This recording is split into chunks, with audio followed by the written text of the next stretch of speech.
First show ఆర్థిక అనిశ్చితి July నెల హోమ్ సేల్స్ 27% తగ్గాయన్న వార్తలతో లాస్ట్ నైట్ అమెరికన్ మార్కెట్స్ భారీగా నష్టపోయాయి. దీంతో ఏషియన్ మార్కెట్స్ ప్రస్తుతం నష్టాల బాటలో ఉన్నాయి. కోస్పీ, హ్యాంగ్సెంగ్, తైవాన్ ఇలా దాదాపుగా అన్ని ఇండిసెస్ నష్టాల్లో ఉన్నాయి. ఒక స్ట్రైట్స్ టైమ్స్ ఫ్లాట్ గా ట్రేడ్ అవుతుంది. అయితే అమెరికన్ మార్కెట్స్ తో పోలిస్తే ఏషియన్ మార్కెట్స్ కొంత రెసిలియన్స్ చూపిస్తున్నాయి అనుకోవచ్చు. అమెరికన్ మార్కెట్స్ లో కనిపించిన భారీ నష్టం అయితే ఏషియన్ ఇండిసెస్ లో కనపడలేదు. సో SGX నిఫ్టీ కూడా జస్ట్ లెస్ దాన్ 10 పాయింట్స్ నష్టంతో ట్రేడ్ అవుతుంది ప్రస్తుతం.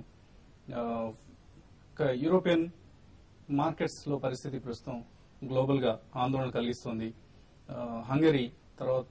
హంగరీకి రేటింగ్ తగ్గించిన సంగతి మనం తెలిసింది. నిన్న తాజాగా ఐర్లాండ్ రేటింగ్ కూడా ప్రమాద స్థాయికి చేరింది. నెగిటివ్ అవుట్లుక్ తో ఈ కంట్రీస్ రేటింగ్ ఉంది అన్నట్లుగా S&P రేటింగ్స్ డౌన్ గ్రేడ్ చేయడం జరుగుతుంది.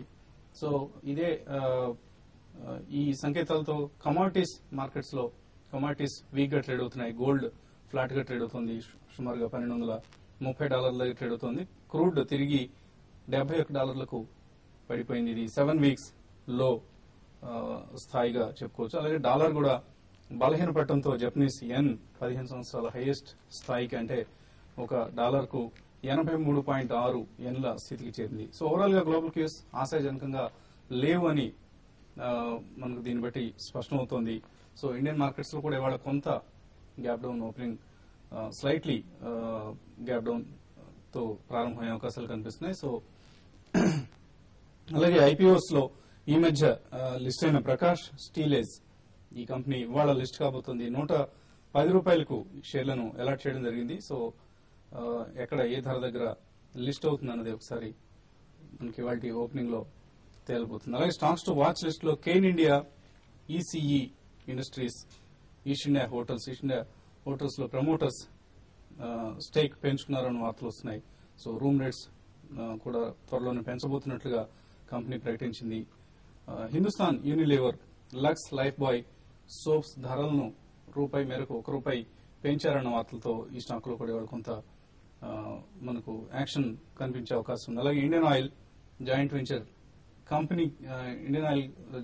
కంపెనీతో గౌహతి రిఫైనరీలో కోకర్ యూనిట్ కు క్యాపిటల్ ఎక్స్పెండిచర్ సంబంధించిన అనౌన్స్మెంట్ ఇవ్వడం జరిగింది. అలాగే ITC 60 హోటల్స్ ను నెక్స్ట్ 4 సంవత్సరాల్లో ప్రారంభించబోతుందన్న వార్తలు కూడా ఈ స్టాక్ పై కొంత ఇంపాక్ట్ చూపించే అవకాశం ఉంది. నాగార్జున కన్స్ట్రక్షన్స్ పవర్ సబ్సిడీలో స్టేక్ సేల్ ను ప్రస్తుతానికి వాయిదా వేసిందన్న వార్తలు కనిపిస్తున్నాయి. అలాగే బ్యాంకింగ్ స్టాక్స్ లో కూడా కొంత వీక్నెస్ డిస్ప్లే అయ్యే అవకాశం కనిపిస్తోంది. సో ఫార్మా స్టాక్స్ ను వాచ్ చేయొచ్చు. Especially news driven stocks like Ranbaxy, Piramal health, Surya pharma, ఇండ్స్ 50 ఇటువంటి స్టాక్స్ లో న్యూస్ డ్రివెన్ యాక్టివిటీ కనపడే అవకాశం ఉంది ఇవాళ. సో ఫార్మా స్టాక్స్ ను కీన్ గా వాచ్ చేయండి. ఇంకా మార్కెట్ సంబంధించిన మరిన్ని అంశాలపై మనతో మాట్లాడేందుకు ప్రస్తుతం అనలిస్ట్ కుటుంబరావు గారు అలాగే శేషు గారు సిద్ధంగా ఉన్నారు. So Kutumbarao, overall global cues అయితే నెగిటివ్ గానే కనిపిస్తున్నాయి. సో అంత ఆశాజనకం లేవు. అయితే డబుల్ డిప్ రిసెషన్ ఆందోళన కూడా తిరిగి మార్కెట్స్ లో కొంత కనపడటం గమనిస్తున్నాం. సో పరిస్థితి మరీ సీరియస్ గా ఉంది అని మీకు అనిపిస్తుంది?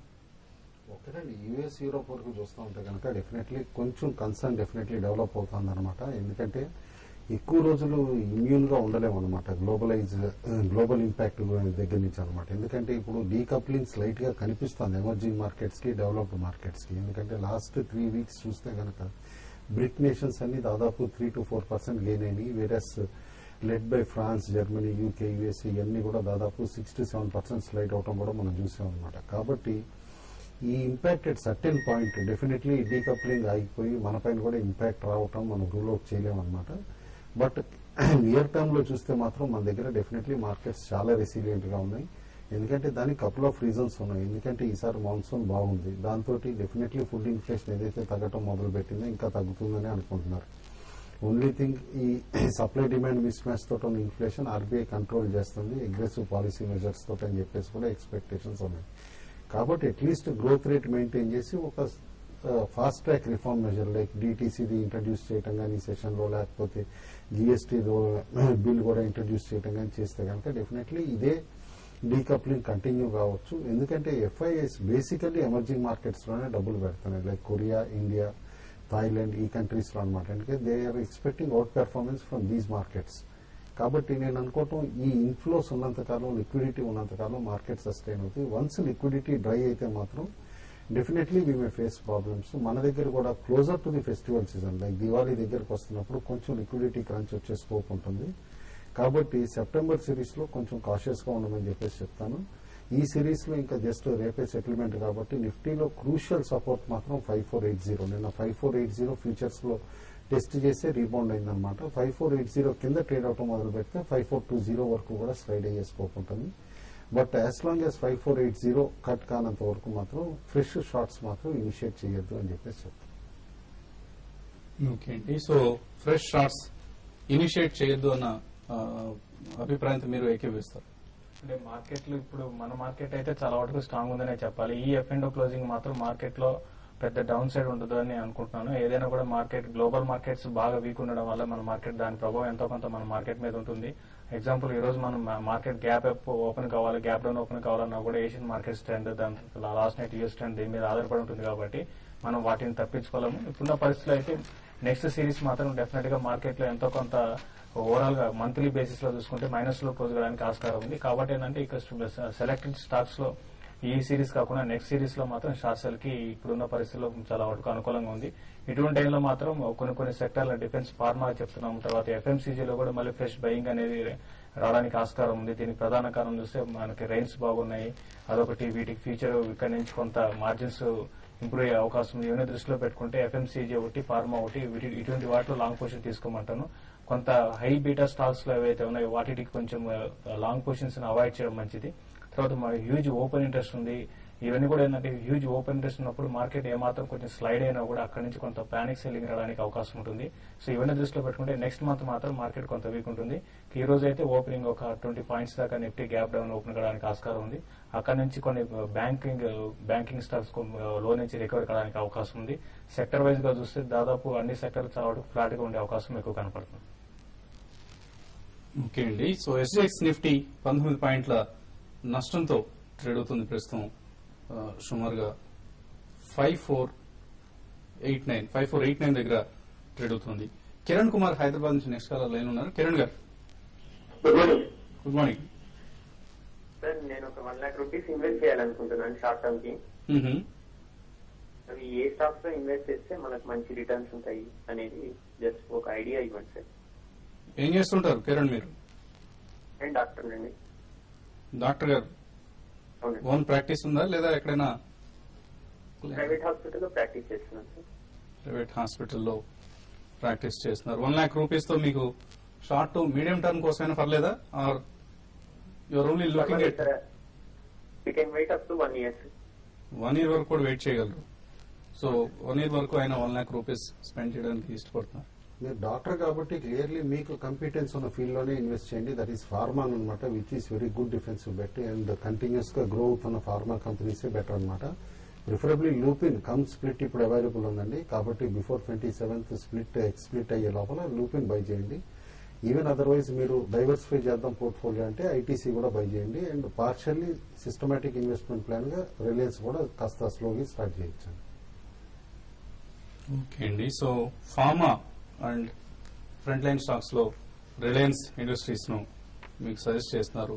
సో రిలయన్స్ ఇండస్ట్రీస్ లో చాలా పేషెంట్ గా వెయిట్ చేసిన ఇన్వెస్టర్స్ గాబరా చెందాల్సిన అవసరం లేదు. రిలయన్స్ పెరగడం లేదని వరి అవుతున్నారు. సో మార్కెట్ పెరగాలంటే రిలయన్స్ ఖచ్చితంగా పెరిగి తీరాల్సిందే. అండ్ మ్యూచువల్ ఫండ్స్ ఒక్కసారి రిలయన్స్ లాంటి స్టాక్స్ లో బయింగ్ బిగిన్ చేస్తే మనం కుటుంబరావు ఎప్పటి నుంచో కలవరిస్తున్న 6000 మార్క్ డెఫినెట్ గా వచ్చే అవకాశాలు కనిపిస్తున్నాయి. రాజేష్ నెల్లూరు నుంచి లైన్ ఉన్నారు. రాజేష్ గారు.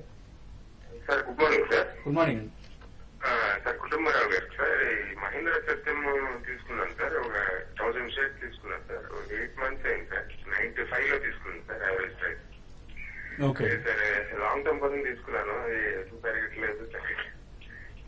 సో లాంగ్ టర్మ్ కోసం తీస్తున్నారు కదా, ఇంకా మీరు షార్ట్ టర్మ్ లో ఎందుకు పెరగట్లేదు అనుకుంటున్నారు? లేదు, రిపీటెడ్ గా చెప్తానే ఉన్నామండి. ఎందుకంటే అలా రీస్టేటెడ్ రిజల్ట్స్ రాకపోవడం వలన కంపెనీకి రీరేటింగ్ కానీ ఇటు ఇన్స్టిట్యూషన్స్ కానీ ఫ్రెష్ అనలైజ్ చేయడం కానీ కంపెనీని కూడా కాస్త హోల్డ్ లో పెట్టారనమాట. వన్స్ కంపెనీ రామలింగరాజు గారి టైం అప్పుడు ఈ అకౌంట్స్ అన్ని కూడా రీస్టేట్ చేసి ఈ సెప్టెంబర్ లో కనుక టైం కి సబ్మిట్ చేయగలిగితే డెఫినెట్లీ స్టాక్ లో అప్ ట్రెండ్ వస్తుంది. ఎందుకంటే ఆర్డర్ బుక్ పొజిషన్ క్లియర్ గా ఇంప్రూవ్ అవుతుంది. కాబట్టి జస్ట్ ఇంతకాలం హోల్డ్ చేశారు కాబట్టి till that restated results come hold చేయండి పొజిషన్. ఆ తర్వాత క్లియర్లీ అప్ ట్రెండ్ ఉంటుంది ఈ స్టాక్ లో. ఓకే అండి. అలాగే రెలిగేర్ ఎంటర్ప్రైజెస్ ఇవాళ స్టాక్స్ టు వాచ్ లిస్ట్ లో దీన్ని కూడా కన్సిడర్ చేయొచ్చు. ఎందుకంటే ప్రమోటర్స్ వాళ్ళ స్టేక్ ను పెంచుకోవడం కోసం ఓపెన్ ఆఫర్ ఇచ్చే అవకాశం ఉంది. 20% స్టేక్ కోసం ఓపెన్ ఆఫర్ ఇచ్చే అవకాశం ఉంది. అలాగే బ్యాంకింగ్ లైసెన్స్ లో ఆశిస్తున్న కంపెనీలో రెలిగేర్ కూడా వన్ ఆఫ్ ది ఎంటిటీస్. ఒకటండి అక్కడ అనామలీ ఉందన్నమాట. ఓపెన్ ఆఫర్ 20% ఇచ్చేసి స్టేక్ 66% చేసుకుంటే కనుక ఆర్బీఐ రీసెంట్ గైడ్ లైన్స్ ఏదైతే ఇచ్చిందో డిస్కషన్ పేపర్ దాని ప్రకారం Religare will not be eligible for banking license అన్నమాట. కాబట్టి ఆ పాయింట్ కూడా ఆలోచించుకోవాలి. If at all open offer అంటే వస్తే కనుక definitely they are not going to bid for banking అని కూడా అనుకోవాలి. ఓకే అండి. So anyway it's going to be నిన్న కూడా మనం గమనించాం strong action in this counter Religare Enterprises. ఇప్పుడు చిన్న బ్రేక్ తీసుకుందాం. బ్రేక్ తర్వాత ఇన్వెస్టర్ల